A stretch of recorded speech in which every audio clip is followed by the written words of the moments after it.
آمين.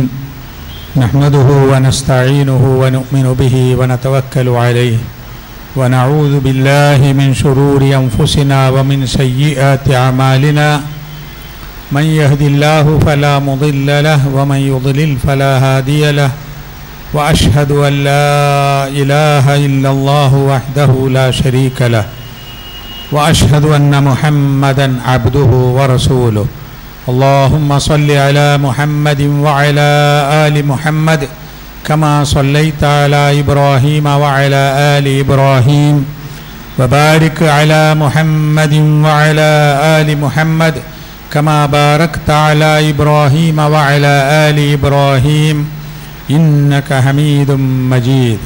أما بعد فإن خير الحديث كتاب الله وخير الهدي هدي محمد صلى الله عليه وسلم وشر الأمور محدثاتها فكل محدثة بدعة وكل بدعة ضلالة.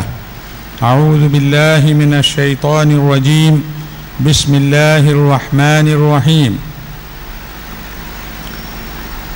قل للمؤمنين يغضوا من أبصارهم ويحفظوا فروجهم ذلك أزكى لهم إن الله خبير بما يصنعون. ബഹുമാന്യരായ സത്യവിശ്വാസികളെ, പരിശുദ്ധ ദീനുൽ ഇസ്ലാമിൻ്റെ നിയമനിർദ്ദേശങ്ങൾ സൂക്ഷിച്ചുകൊണ്ട് തഖ്വയുള്ളവരായി ജീവിക്കുവാൻ പരിശ്രമിക്കണമെന്ന് എല്ലാവരെയും ഓർമ്മപ്പെടുത്തുകയാണ്. അല്ലാഹു സുബ്ഹാനഹു വ തആല തഖ്വയുള്ളവരായി ജീവിക്കുവാൻ നമ്മെ അനുഗ്രഹിക്കുമാറാകട്ടെ. ഒരു സമൂഹമെന്ന നിലയിൽ ധാരാളം ആളുകൾ ഒന്നിച്ച് ജീവിക്കുന്നതാണല്ലോ മനുഷ്യ ജീവിതത്തിൻ്റെ രീതി. ഒരാൾക്കും ഒറ്റയ്ക്ക് ജീവിക്കുക സാധ്യമല്ല. കുടുംബത്തിലായാലും അയൽപ്പക്കത്തായാലും ഒരു പ്രദേശത്തായാലും നമ്മൾ ഒറ്റയ്ക്കല്ല ജീവിക്കുന്നത്. ഒരുപാട് ആളുകൾ, ഒരുപാട് വ്യക്തികൾ ഒന്നിച്ച് ജീവിക്കുന്ന രൂപമാണ് സാമൂഹിക ജീവിയായ മനുഷ്യൻ പുലർത്തിപ്പോരുന്നത്. സ്ത്രീകളും പുരുഷന്മാരും, മുതിർന്നവരും കുട്ടികളും, പ്രായമുള്ളവരും പ്രായം കുറഞ്ഞവരുമൊക്കെ സമൂഹത്തിലെ അംഗങ്ങളാണ്. നമ്മുടെയൊക്കെ വീടുകളിൽ, നമ്മുടെയൊക്കെ പ്രദേശങ്ങളിൽ, നമ്മുടെയൊക്കെ ചുറ്റുവട്ടങ്ങളിൽ, അയൽപ്പക്കങ്ങളിൽ അങ്ങനെ വിവിധ പ്രായത്തിലുള്ള ആളുകളെയും നമുക്ക് കാണാൻ സാധിക്കും. എല്ലാ ആളുകളും പരസ്പരം മാനിക്കേണ്ടതും കാത്തു സൂക്ഷിച്ചു പോരേണ്ടതുമായ കുറേ നിയമങ്ങളുണ്ട്. ആ നിയമങ്ങൾ കാത്തു സൂക്ഷിച്ചു പോന്നാൽ മാത്രമേ നമുക്ക് സമാധാന ജീവിതം നയിക്കുവാൻ സാധിക്കുകയുള്ളൂ. സ്വാതന്ത്ര്യം മനുഷ്യൻ്റെ ജന്മാവകാശമാണ് എന്ന് നമുക്കറിയാം. നമ്മളൊക്കെ അത് പറയാറുമുണ്ട്. സ്വാതന്ത്ര്യം മനുഷ്യൻ്റെ ജന്മാവകാശമാണ്. പക്ഷേ തോന്നിയതെന്തും ചെയ്യുക എന്നതാണോ സ്വാതന്ത്ര്യം? തോന്നിയതെല്ലാം പറയുക എന്നതാണോ സ്വാതന്ത്ര്യം? അല്ല. സ്വാതന്ത്ര്യത്തിനും ചില പരിധികളുണ്ട്. മറ്റൊരാൾക്ക് ബുദ്ധിമുട്ടുണ്ടാക്കുന്ന ഒരു വാക്കും പ്രവൃത്തിയും ഒരാളും ചെയ്യരുത് എന്നത് സ്വാതന്ത്ര്യത്തിനുള്ള ഒരു പരിധിയാണ്. സമൂഹത്തിൽ നാശമുണ്ടാക്കുന്ന പ്രവർത്തനങ്ങൾ ആരും ചെയ്യരുത്, അതിലേക്ക് എത്തിക്കുന്ന വാക്കുകൾ പറയരുത് എന്നത് സ്വാതന്ത്ര്യത്തിൻ്റെ ഒരു പരിധിയാണ്. സദാചാര നിയമങ്ങൾ എന്ന് നാം പറയുന്നത് മനുഷ്യൻ്റെ സ്വാതന്ത്ര്യത്തിന്, സമൂഹത്തിൻ്റെ നല്ല ജീവിതത്തിന് വേണ്ടി ഏർപ്പെടുത്തിയിട്ടുള്ള നിയന്ത്രണങ്ങളാണ്. ആ നിയന്ത്രണങ്ങൾ ഭേദിക്കുന്നതും സദാചാരങ്ങളെ ചോദ്യം ചെയ്യുന്നതും മനുഷ്യൻ്റെ സമാധാന ജീവിതം തകർക്കും എന്നത് ഉറപ്പാണ്. ഒരു പുരുഷനെ സംബന്ധിച്ചിടത്തോളം അയാളുടെ മാതാവും മകളും സഹോദരിയും അയാളുടെ ഭാര്യയും അയൽവാസിയുടെ ഭാര്യയും എല്ലാം സ്ത്രീകളാണല്ലോ, അല്ലേ? ഉമ്മ, പെങ്ങൾ, മകൾ, ഭാര്യ, മറ്റൊരുത്തൻ്റെ ഭാര്യ, ഇവരൊക്കെ സ്ത്രീകളാണ്. എന്നാൽ ഈ എല്ലാ സ്ത്രീകളോടും ഒരേ മാതിരി പെരുമാറാൻ പറ്റില്ലല്ലോ.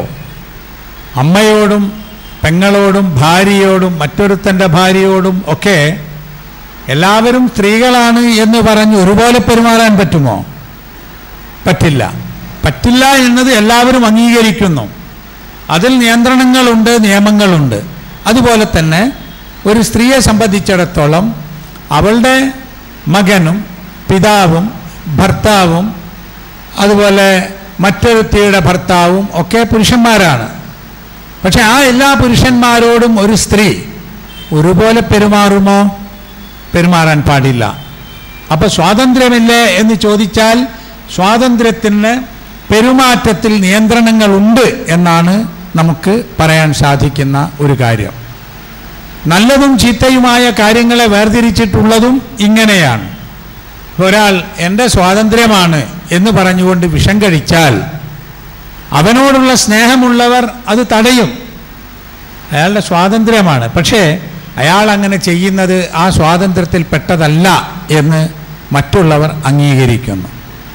എൻ്റെ സ്വാതന്ത്ര്യമാണ് എന്ന് പറഞ്ഞുകൊണ്ട് മറ്റൊരുത്തനെ ഉപദ്രവിച്ചാൽ അങ്ങനെ ഒരു സ്വാതന്ത്ര്യമില്ല എന്ന് സമൂഹം പറയുന്നു. ഈ കാര്യങ്ങളാണ് സദാചാര നിയമങ്ങളെന്നോ ധാർമ്മിക നിയമങ്ങളെന്നോ പറയുന്നത്. ഈ സദാചാര നിയമങ്ങളെ സംബന്ധിച്ച് പറയുന്നവരെ സദാചാര പോലീസ് എന്ന് പറഞ്ഞ് ആക്ഷേപിക്കുന്നു. സദാചാരത്തിൻ്റെ പേരിൽ ഉപദേശം നൽകുന്നവരെ സദാചാര പോലീസ് എന്ന് പറഞ്ഞ് ആക്ഷേപിക്കുന്നു. യഥാർത്ഥത്തിൽ അംറുൻ ബിൽ മഅറൂഫ് വ നഹിയുൻ അനിൽ മുൻകർ എന്നത് ഖുർആൻ ഈ സമൂഹത്തെ ഏൽപ്പിച്ച ഒരു ബാധ്യതയാണ്. മതങ്ങൾ വ്യത്യസ്തമാണെങ്കിൽ പോലും ഗ്രന്ഥങ്ങൾ വ്യത്യസ്തമാണെങ്കിൽ പോലും ധാർമ്മികതയും സദാചാരവും എല്ലാവരും അംഗീകരിക്കുന്നതാണ്.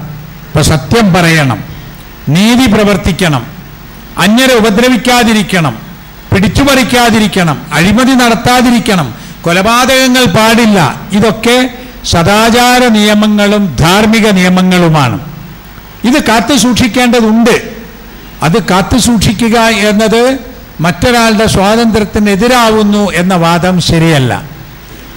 അതോടൊപ്പം തന്നെ സദാചാര നിയമങ്ങളെ നടപ്പിലാക്കുവാൻ വേണ്ടി സ്വയം പോലീസാവുന്നതും ശരിയല്ല. പ്രത്യേകിച്ച് നിയമങ്ങളും നിയമവ്യവസ്ഥകളും നിയമപാലകന്മാരുമുള്ള ഒരു രാജ്യത്ത് നമ്മൾ ഓരോരുത്തരും പോലീസിൻ്റെ പണിയെടുത്താൽ, നമ്മൾ ഓരോരുത്തരും കോടതിയുടെ പണിയെടുത്താൽ, നമ്മൾ ഓരോരുത്തരും നിയമപാലന കേന്ദ്രങ്ങളുടെ പണിയെടുത്താൽ നാട്ടിൽ അരാജകത്വമുണ്ടാകും. അങ്ങനെ ചെയ്തു എന്ന് പറഞ്ഞുകൊണ്ടാണ് ഇപ്പോൾ സദാചാര പോലീസിനെതിരെ ചുംബന സമരം ആരംഭിക്കുന്നത്. നാം എങ്ങോട്ട് പോകുന്നു എന്ന് നമ്മൾ ആലോചിക്കണം. ഒരു ചെറിയ സംഭവം വലുതാക്കിയെടുത്ത് അതിനെതിരിലുള്ള പ്രതികരണം എന്ന പേരിൽ ഫേസ്ബുക്കിലൂടെയും മറ്റ് ഇലക്ട്രോണിക് മാധ്യമങ്ങളിലൂടെയും യുവതീ യുവാക്കൾ ഒരുമിച്ചുകൂടി പരസ്യമായി ചുംബനം നടത്തുന്ന ഒരു പുതിയ സംസ്കാരം കേരളത്തിൽ ആരംഭിച്ച് കേരളത്തിൻ്റെ പുറത്തേക്ക് കടന്ന് BBC-യുടെ പോലും ചർച്ചയായി മാറിയ ഒരു സംഭവം. ഇപ്പോൾ അവർ പറയുന്നത് ഇത് ഞങ്ങളുടെ അവകാശമാണ് എന്നാണ്. അങ്ങനെ ഒരു അവകാശമില്ല. കാരണം ലൈംഗികതയിലേക്ക് എത്തിക്കുന്ന പ്രവർത്തനങ്ങൾ അവിഹിതമായ മാർഗത്തിലൂടെയുള്ളത് നിഷിദ്ധമാണ്. ഇസ്ലാമികമായ ഒരു കാഴ്ചപ്പാടിലൂടെ ഖുർആനിൻ്റെയും ഹദീസിൻ്റെയും നിർദ്ദേശങ്ങളിലൂടെ നമുക്കിതിനെക്കുറിച്ച് ചില കാര്യങ്ങൾ മനസ്സിലാക്കേണ്ടതുണ്ട്. ഒരന്യ പുരുഷനും ഒരന്യ സ്ത്രീയും എത്രത്തോളമാണ് അവർക്ക് ബന്ധപ്പെടുവാൻ ദീൻ നിശ്ചയിച്ചിട്ടുള്ള അതിരുകൾ എന്ന് നമ്മൾ അറിയണം. നബി തിരുമേനി സല്ലല്ലാഹു അലൈഹി വസല്ലമ പറഞ്ഞു, ഒരു അന്യപുരുഷനും അന്യ സ്ത്രീയും ഒറ്റക്കൊരിടത്തായി പോയാൽ മൂന്നാമനായി അവിടെ പിശാചു വരുമെന്ന്. അത് ഒരു ഹദീസിൻ്റെ മലയാളമാണ്. ഒരന്യ സ്ത്രീയും ഒരന്യ പുരുഷനും ഒരു സ്ഥലത്തായാൽ അവിടെ മൂന്നാമനായി പിശാചു വരും എന്ന്. പൈശാചികമായ ചിന്തകൾ എന്ന് സൂചിപ്പിച്ചത് അവിഹിതമായ ബന്ധങ്ങളെക്കുറിച്ചാണ്, അവിഹിതമായ ലൈംഗികതയെക്കുറിച്ചാണ്. ഉദാര ലൈംഗികതയുടെയും ലൈംഗിക സ്വാതന്ത്ര്യത്തിൻ്റെയും പേരിൽ അവസാനമായി ലൈംഗിക ചൂഷണങ്ങൾ ശക്തമായി ഉണ്ടാകുന്ന ഒരു രാജ്യത്താണ് നമ്മൾ ജീവിക്കുന്നത്. അപ്പം നാം അറിയേണ്ടത്, ഇസ്ലാം കുറ്റകൃത്യങ്ങളിൽ മനുഷ്യൻ എത്തിപ്പെട്ട ശേഷം തടയുകയല്ല, കുറ്റകൃത്യങ്ങളിലേക്ക് എത്തിപ്പെടുന്നതിനുള്ള വഴി അടക്കുകയാണ് ചെയ്യുന്നത് എന്നതാണ്. അതിൽപ്പെട്ട ഒന്നാണ് ഒരന്യ സ്ത്രീയും ഒരന്യ പുരുഷനും ഒറ്റക്കൊരിടത്തായി പോവാൻ പാടില്ല എന്നത്. സൂറത്തുൻ നൂറിൽ പുരുഷന്മാരോടും സ്ത്രീകളോടും കണ്ണ് താഴ്ത്തുവാൻ അള്ളാഹു പറയുന്നു. കുല്ലിൽ മുഅ്മിനീന യഗ്ളൂ മിൻ അബ്സാരിഹിം, സത്യവിശ്വാസികളോട് പറയുക അവർ അവരുടെ കണ്ണുകളെ താഴ്ത്തട്ടെ. വയഹ്ഫളൂ ഫുറൂജഹും, അവർ അവരുടെ ജനനേന്ദ്രിയങ്ങളെ ഗുഹ്യഭാഗങ്ങളെ അവർ സൂക്ഷിക്കുകയും ചെയ്യട്ടെ. ദാലിക അസ്കാ ലഹും, അതാണ് അവർക്ക് സംശുദ്ധമായിട്ടുള്ളത്. ഇന്നല്ലാഹ ഖബീറുൻ ബിമാ യസ്നഊൻ, അവർ പ്രവർത്തിക്കുന്നതിനെ അള്ളാഹു സൂക്ഷ്മമായി അറിയുന്നവനാകുന്നു എന്ന്. കണ്ണും ഗുഹ്യഭാഗങ്ങളും തമ്മിൽ എന്താ ബന്ധം? അള്ളാഹു പറയുന്നത് സത്യവിശ്വാസികളോട് കണ്ണു താഴ്ത്താൻ പറയുക, എന്നിട്ട് അവർ അവരുടെ ഗുഹ്യഭാഗങ്ങളെ അവർ കാത്തു സൂക്ഷിക്കുകയും ചെയ്യട്ടെ, അതാണ് അവർക്ക് സംശുദ്ധമായത് എന്നും പറയുന്നു. അപ്പം നോട്ടം, ആ നോട്ടത്തിനനുബന്ധമായി വരുന്ന പ്രവർത്തനം അവസാനം എത്തിപ്പെടുന്നത് ലൈംഗികതയിലാണ് എന്നതുകൊണ്ടാണ് ഇതിങ്ങനെ ബന്ധപ്പെടുത്തി പറഞ്ഞത്. വിശുദ്ധമായ ഒരു ജീവിതം, അസുക്കാലഹും, അവർക്ക് ശുദ്ധമായ ഒരു ജീവിതത്തിന് അതാണ് നല്ലത് എന്ന് പറഞ്ഞതിൻ്റെ അർത്ഥം അവിശുദ്ധമായ ബന്ധങ്ങളിലേക്ക് എത്തിപ്പെട്ട ശേഷം ആലോചിച്ചിട്ട് കാര്യമുണ്ടാവില്ലല്ലോ. ഒരു കുടുംബം, ആ കുടുംബത്തിലെ ഭാര്യയും ഭർത്താവും അതുപോലെ മാതാപിതാക്കളും മക്കളും ജ്യേഷ്ഠനും അനുജനും കെട്ടുറപ്പുള്ള ഒരു കുടുംബ ജീവിതത്തിൽ നിങ്ങൾ ആലോചിച്ചു നോക്കൂ. അനാവശ്യമായ ബന്ധങ്ങൾ, സംശയങ്ങൾ, അവിഹിതമായ ഇടപെടലുകൾ, ഇതൊക്കെ തന്നെ ഉണ്ടാക്കുന്ന അസമാധാനം, അവിശുദ്ധമായ ഒരു സാഹചര്യം, എന്തെല്ലാം പ്രശ്നങ്ങളാണ് ഉണ്ടാക്കുന്നത്. അള്ളാഹു പറയുന്നു അവർക്ക് വിശുദ്ധമായത് ഇതാകുന്നു എന്ന്. ഇവിടെയാണ് ശേഷം പറയുന്നത് നോക്കൂ, വഖുല്ലിൽ മുഅ്മിനാത്തി യഗ്ളുദ്ന മിൻ അബ്സാരിഹിന്ന, സത്യവിശ്വാസിനികളായ സ്ത്രീകളോട് പറയുക അവർ കണ്ണുകൾ താഴ്ത്തണമെന്നും വയഹ്ഫദ്ന ഫുറൂജഹുന്ന, അവരുടെ ഗുഹ്യഭാഗങ്ങളെ കാത്തു സൂക്ഷിക്കണമെന്നും വലാ യുബ്ദീന സീനതഹുന്ന ഇല്ലാ മാ ളഹറ മിന്ന, അവർ സാധാരണ പുറത്ത് കാണുന്ന ഭംഗിയല്ലാത്ത മറ്റു ഭാഗങ്ങളൊക്കെ മറച്ചു വെക്കണമെന്നും, എന്നിട്ട് അവരുടെ ശരീര സൗന്ദര്യം താഴെ പറയുന്ന ആളുകളൊഴിച്ച് എല്ലാവരുടെ മുമ്പിൽ മറച്ചു വെക്കണമെന്നും വിശദീകരിച്ച ശേഷം അള്ളാഹു അവസാനമായി അവിടെ പറയുന്നത് വതൂബു ഇലല്ലാഹി ജമീഅൻ അയ്യുഹൽ മുഅ്മിനൂൻ ലഅല്ലക്കും തുഫ്ലിഹൂൻ, സത്യവിശ്വാസികളെ നിങ്ങളെല്ലാവരും അള്ളാഹുവിലേക്ക് ഖേദിച്ചു മടങ്ങുക, അതാണ് നിങ്ങൾ വിജയം വരിക്കാൻ നല്ലത് എന്ന്. അപ്പൊ ജീവിതത്തിലെ വിജയം എന്ന് പറയുന്നത് ജീവിതത്തിലെ ധാർമ്മികതയുമായി ബന്ധപ്പെട്ടിരിക്കുന്നു എന്നർത്ഥം. സദാചാര നിയമങ്ങൾക്ക് മനുഷ്യന്റെ ജീവിതത്തിൻ്റെ വിശുദ്ധമായ സാഹചര്യങ്ങളും വിജയവും കാത്തുസൂക്ഷിക്കുന്നതിൽ പങ്കുണ്ട് എന്നാണ് ഈ പറഞ്ഞതിൻ്റെ അർത്ഥം. ഇനി നാം പഠിക്കേണ്ട മറ്റൊരു കാര്യം, എങ്ങനെയാണ് നമ്മൾ ഓരോ ആപത്തിൽ ചെന്ന് ചാടുന്നത് എന്നതാണ്. ആപത്തിൽ ചെന്ന് ചാടിയ ആളുകളുടെ അവസ്ഥ നോക്കൂ നിങ്ങൾ. എത്ര അമ്മമാർ, കുഞ്ഞുങ്ങളുള്ള അമ്മമാർ ഏതോ ഒരു പുരുഷന്റെ കൂടെ ഇറങ്ങിപ്പോകുന്നു. കുഞ്ഞുങ്ങളുള്ള പിതാക്കൾ ഏതോ ഒരു യുവതിയുടെ കൂടെ ഇറങ്ങിപ്പോകുന്നു. അവർക്ക് അവരുടെ ഭാര്യയും ഭർത്താവും പ്രശ്നമാകുന്നില്ല.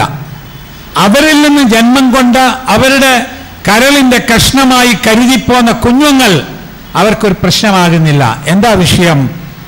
ഒഴിക്കാൻ പറ്റാത്ത, മുറിച്ചു മാറ്റാൻ പറ്റാത്ത ബന്ധം അവിഹിതമായി ഉണ്ടായിപ്പോയി എന്നതാണ്.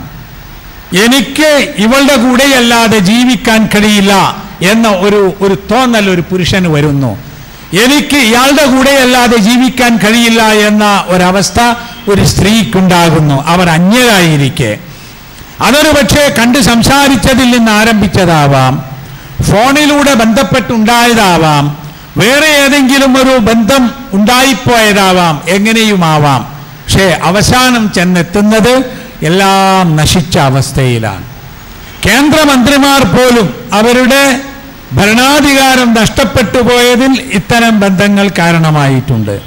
രാജ്യം ഭരിച്ച വലിയ രാജാക്കന്മാർക്ക് അവരുടെ രാജ്യഭരണം നഷ്ടപ്പെടാൻ ഇത് കാരണമായിട്ടുണ്ട്. കുടുംബങ്ങളിൽ കുഞ്ഞുങ്ങൾക്ക് പിതാവും, ഭാര്യമാർക്ക് ഭർത്താവും, ഭർത്താക്കന്മാർക്ക് ഭാര്യമാരും, മക്കൾക്ക് മാതാവും ഒക്കെ നഷ്ടപ്പെട്ട് വെറുക്കപ്പെട്ടവനായി, അപഹാസ്യതനായി, അവഹേളിക്കപ്പെട്ടവനായി ജീവിതം തുലയ്ക്കേണ്ടി വന്ന എത്രയോ സ്ത്രീകളും പുരുഷന്മാരുമുണ്ട്. അതിന്റെ തുടക്കമാണ് പ്രശ്നം. ആ തുടക്കത്തിൽ നിയന്ത്രണം ഉണ്ടാക്കാൻ കഴിയാതെ പോയപ്പോൾ ചെന്നിപ്പെട്ട ഓരോ പ്രശ്നങ്ങളാണിത്. നോക്കൂ, നമുക്ക് ഒരു വീട്ടിലേക്ക് കയറിപ്പോകുന്നതിന് പോലും അള്ളാഹുവിൻ്റെ നിയമമുണ്ടല്ലോ. അള്ളാഹുവിൻ്റെ നിയമം എന്താ? ലാ തദ്ഖുലൂ ബുയൂതൻ ഗൈറ ബുയൂതിക്കും. നിങ്ങൾ നിങ്ങളുടേതല്ലാത്ത ഒരു വീട്ടിൽ നിങ്ങൾ പ്രവേശിക്കരുത്.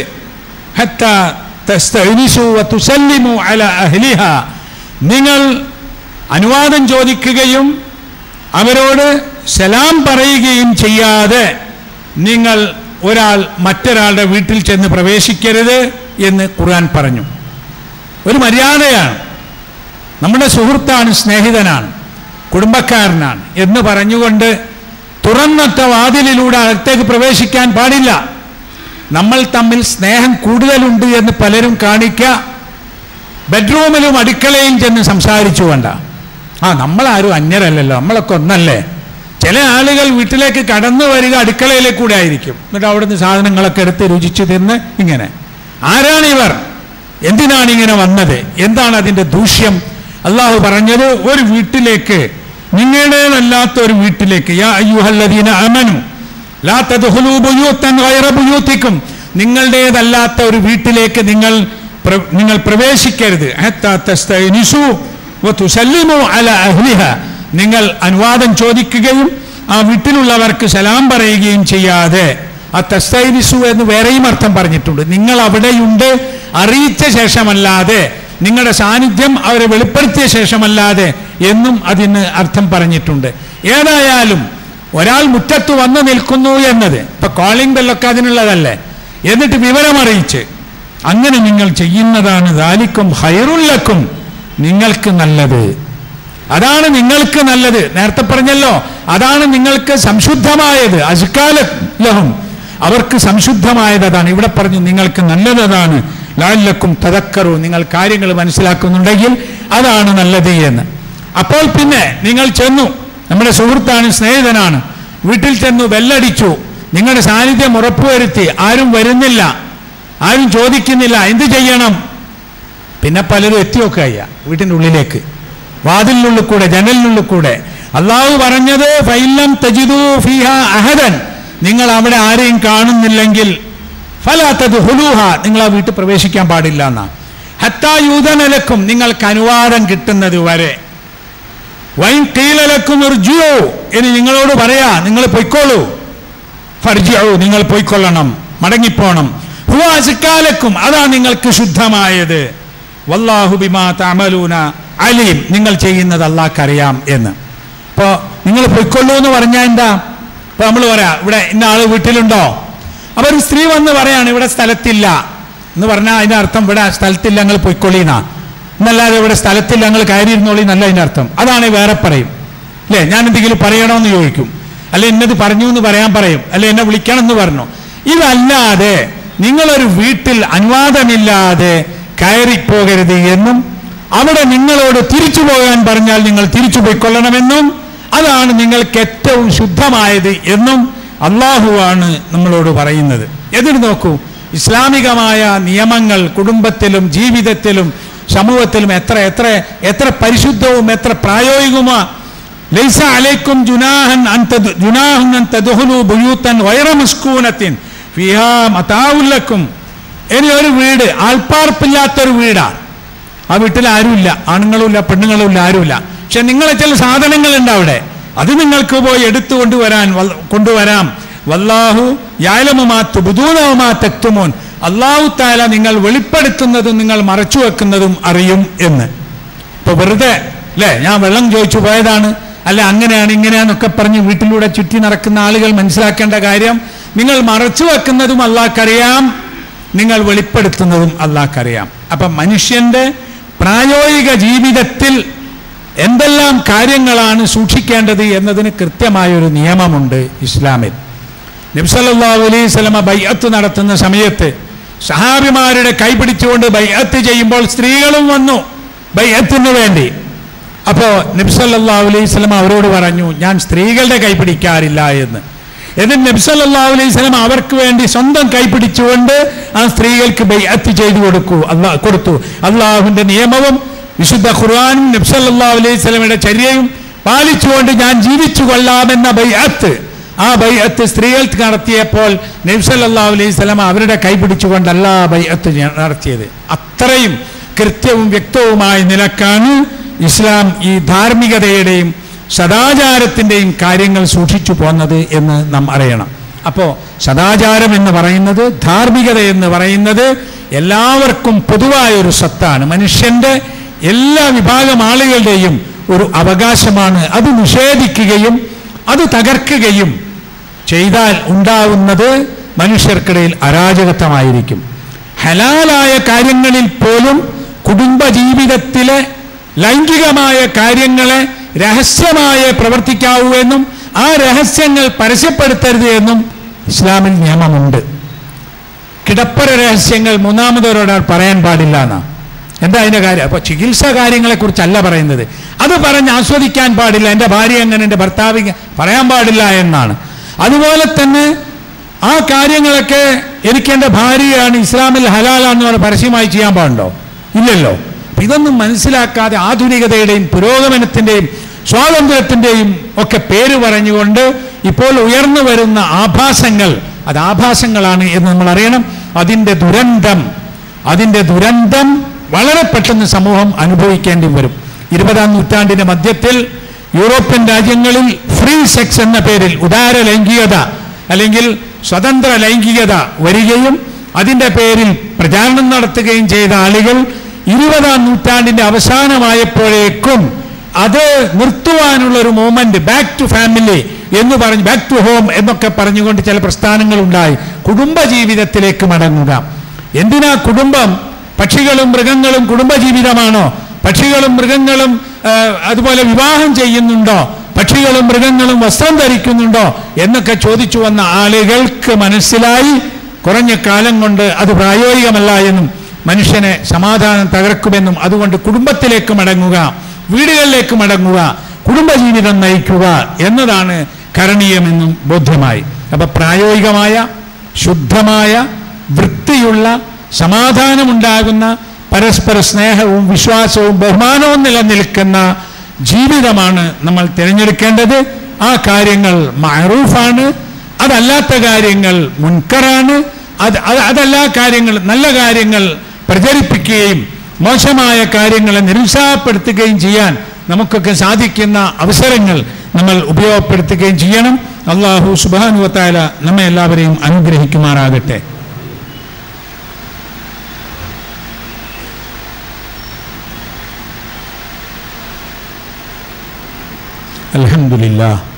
അൽഹംദുലില്ലാഹി റബ്ബിൽ ആലമീൻ വൽആഖിബത്തു ലിൽ മുത്തഖീൻ വസല്ലല്ലാഹു അലാ നബിയ്യിഹിൽ കരീം വഅലാ ആലിഹി വസഹ്ബിഹി അജ്മഈൻ. ഇത്തഖുല്ലാഹ ഇബാദല്ലാഹ്.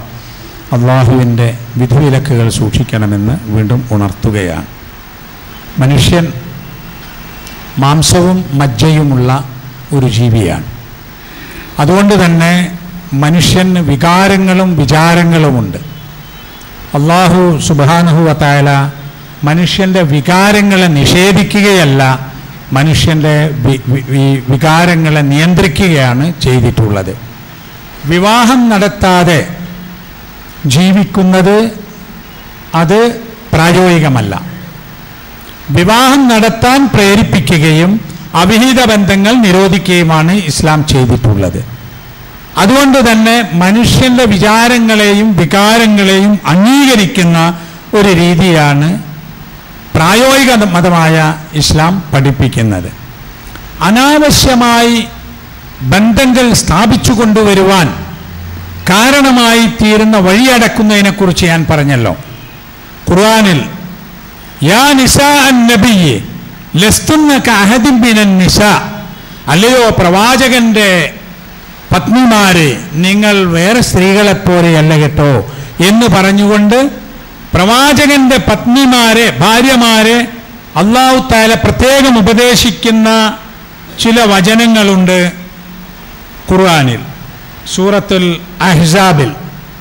അതിൽ ഒരായത്തിൻ്റെ അവസാനം ഇങ്ങനെയാ: വഖർന ഫീ ബുയൂതികുന്ന വലാ തബർറുജന തബർറുജൽ ജാഹിലിയത്തിൽ ഊല.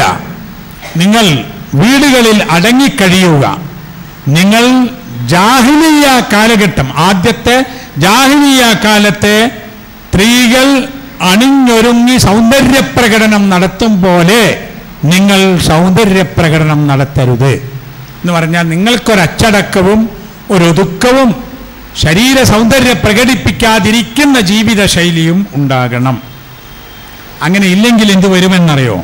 അതും ഖുർആൻ പറഞ്ഞു അതേ സൂറത്തിൽ, ഫലാ തഹ്ളഅന ബിൽ ഖൗലി, നിങ്ങൾ സംസാരിക്കുമ്പോൾ കൊഞ്ചിക്കൊഴഞ്ഞ് വർത്താനം പറയരുത് എന്ന്. അതാ തഹ്ളഅന ബിൽ ഖൗലി, അതായത് ആളുകൾക്ക്, പുരുഷന്മാർക്ക് നിങ്ങളുടെ സംസാരം മൂലം നിങ്ങളോടൊരു അഭിനിവേശം തോന്നുന്ന രൂപത്തിൽ സംസാരിക്കരുത് എന്ന്. ഫയത്മഅല്ലദീ ഫീ ഖൽബിഹി മറദുൻ, മനസ്സിന്റെ ഉള്ളിൽ രോഗമുള്ള ആളുകൾക്ക് എന്തൊക്കെയോ തോന്നാൻ കാരണമാകും. അതാണ് ഫയത്മഅല്ലദീ ഫീ ഖൽബിഹി മറദുൻ. അതുകൊണ്ട് വഖുൽന ഖൗലൻ മഅറൂഫ, നിങ്ങൾ മഅറൂഫായ ഖൗല് പറയാ. ഒരു പെണ്ണൊരാണിനോടും ഉണ്ടാതിരിക്കണം എന്നല്ല പറയുന്നത്, മാന്യമായി ഗൗരവമായി കുലീനത്വത്തോടുകൂടി പറയണം. ആ പറച്ചിലിൽ പോലും ഒരു പുരുഷനെ സംബന്ധിച്ചിടത്തോളം ആ സംസാരം മനസ്സിൻ്റെ ഉള്ളിൽ വേറെ എന്തെങ്കിലും തോന്നാൻ കാരണമാവരുത് എന്നാണ്. അപ്പോൾ വെറും ഒരു ശരീരത്തിൻ്റെ ബാഹ്യ സൗന്ദര്യം മാത്രമല്ല, സംസാരത്തിൽ പോലുമുള്ളൊരു സൂക്ഷ്മതയെക്കുറിച്ച് ഇവിടെ ഖുർആൻ പറയുന്നു. ഇതൊക്കെ നമുക്കറിയാം അനുഭവങ്ങളിൽ നിന്ന്. ഒരു സ്ത്രീയുടെ സുരക്ഷിതത്വത്തിനും ആ സ്ത്രീയുടെ കുടുംബജീവിതത്തിൻ്റെ ഭദ്രതയ്ക്കും ഇത് അനിവാര്യമാകുന്നു എന്നത് നമുക്ക് അനുഭവ സാക്ഷ്യങ്ങളാണ്. അള്ളാഹുവിൻ്റെ നിയമങ്ങളനുസരിച്ച് ജീവിച്ചാൽ അതനുസരിച്ച് ജീവിക്കുന്ന ആളുകൾക്ക് നല്ലതാണ്. അതിനെ നിഷേധിച്ചുകൊണ്ട് ഉപേക്ഷിച്ചുകൊണ്ട് ജീവിച്ചാൽ അതിൻ്റെ വിഷമങ്ങൾ അവർ അനുഭവിക്കേണ്ടി വരും എന്നത് ഉറപ്പാണ്. മനുഷ്യന് വേണ്ടി, മനുഷ്യൻ്റെ സമാധാനത്തിന് വേണ്ടി, മനുഷ്യന് ഈ ലോകത്തും പരലോകത്തും രക്ഷയ്ക്ക് വേണ്ടി അള്ളാഹു നൽകിയ ഈ നിയമങ്ങൾ ആ നിലയിൽ ബഹുമാനത്തോടും സ്നേഹത്തോടും അതിനോടും ഇഷ്ടത്തോടും കൂടി കൊണ്ടു നടന്നാൽ നാം രക്ഷപ്പെടും. അതിനുവേണ്ടി നമ്മൾ പരിശ്രമിക്കണം. അള്ളാഹു സുബ്ഹാനഹു വ തആല നമ്മെ അനുഗ്രഹിക്കുമാറാകട്ടെ. റഹ്മാനായ അള്ളാഹുവെ, ഞങ്ങളിൽ നിന്ന് വന്നു പോകുന്ന കുറ്റങ്ങളും പാപങ്ങളും നീ ഞങ്ങൾക്ക് വിട്ടുപുറത്ത് മാപ്പാക്കി തരണമേ. അള്ളാഹുവെ, രോഗങ്ങൾ കൊണ്ട് പ്രയാസപ്പെടുന്ന ആളുകളുടെ രോഗങ്ങളെ നീ ശിഫയാക്കി തരണമേ. ശാരീരികവും മാനസികവും സാമ്പത്തികവുമായ ക്ലേശങ്ങളും ദുരിതങ്ങളും അനുഭവിക്കുന്നവരുടെ എല്ലാവിധ ക്ലേശങ്ങളും ദുരിതങ്ങളും അള്ളാഹുവെ നീ ദൂരീകരിച്ച് തരണമേ. ഞങ്ങളിൽ നിന്ന് മരണപ്പെട്ടു പോയ ആളുകൾക്ക് നീ മഗ്ഫിറത്ത് നൽകി അനുഗ്രഹിക്കണമേ. അള്ളാഹുവെ, അവരുടെ കബറിടങ്ങളെ നീ വിശാലമാക്കി തരികയും അവർക്ക് അവരുടെ കബറിടങ്ങളിൽ പ്രകാശപൂരിതമായ അവസ്ഥ നൽകി അനുഗ്രഹിക്കുകയും ചെയ്യണമേ. ഞങ്ങളുടെയും ഞങ്ങളുടെ മാതാപിതാക്കളുടെയും ഇണകളുടെയും മക്കളുടെയും സഹോദരങ്ങളുടെയും ബന്ധപ്പെട്ടവരുടെയും ഒക്കെ, അതുപോലെ തന്നെ ദുആ ചെയ്യാൻ വേണ്ടി ആവശ്യപ്പെട്ട ആളുകളുടെയും എല്ലാ സ്വാലിഹായ ഉദ്ദേശങ്ങളെയും അള്ളാഹുവെ നീ ഞങ്ങൾക്ക് പൂർത്തീകരിച്ച് തരണമേ. കുടുംബജീവിതത്തിൽ സന്തോഷവും സമാധാനവും നൽകി ഈ ജീവിതം മുഴുവനും അള്ളാഹുവിൻ്റെ കൽപ്പനകളനുസരിച്ച് ജീവിക്കുന്ന നല്ല മനുഷ്യരായി ഞങ്ങളെ എല്ലാവരെയും നീ തീർക്കണമേ. ഇസ്ലാമും മുസ്ലിം സമൂഹവും അനുഭവിക്കുന്ന പ്രയാസങ്ങളും കഷ്ടപ്പാടുകളും തരണം ചെയ്യാനുള്ള ഈമാനും ശക്തിയും നൽകി ഈ സമുദായത്തെ നീ അനുഗ്രഹിക്കണമേ. അല്ലാഹുമ്മ ഗ്ഫിർ ലിൽ മുഅ്മിനീന വൽ മുഅ്മിനാത്ത് വൽ മുസ്ലിമീന വൽ മുസ്ലിമാത്ത് അൽ-അഹ്യാഇ മിൻഹും വൽ അംവാത്ത് ഇന്നക മുജീബു ദഅവാതി യാ ഖാദിയൽ ഹജാത്ത്. ربنا تقبل منا إنك أنت السميع العليم وتب علينا إنك أنت التواب الرحيم. ربنا يا غافر المذنبين اللهم أعز الإسلام والمسلمين. ربنا هب لنا من أزواجنا وذرياتنا قرة أعين واجعلنا للمتقين إماما. ربنا لا تؤاخذنا إن نسينا أو أخطأنا. ربنا ولا تحمل علينا إصرا كما حملته على الذين من قبلنا. ربنا ولا تحملنا ما لا طاقة لنا به واعف عنا واغفر لنا وارحمنا أنت مولانا فانصرنا على القوم الكافرين. ربنا آتنا في الدنيا حسنة وفي الآخرة حسنة وقنا عذاب النار. وصلى الله على نبينا محمد وعلى آله وصحبه وسلم.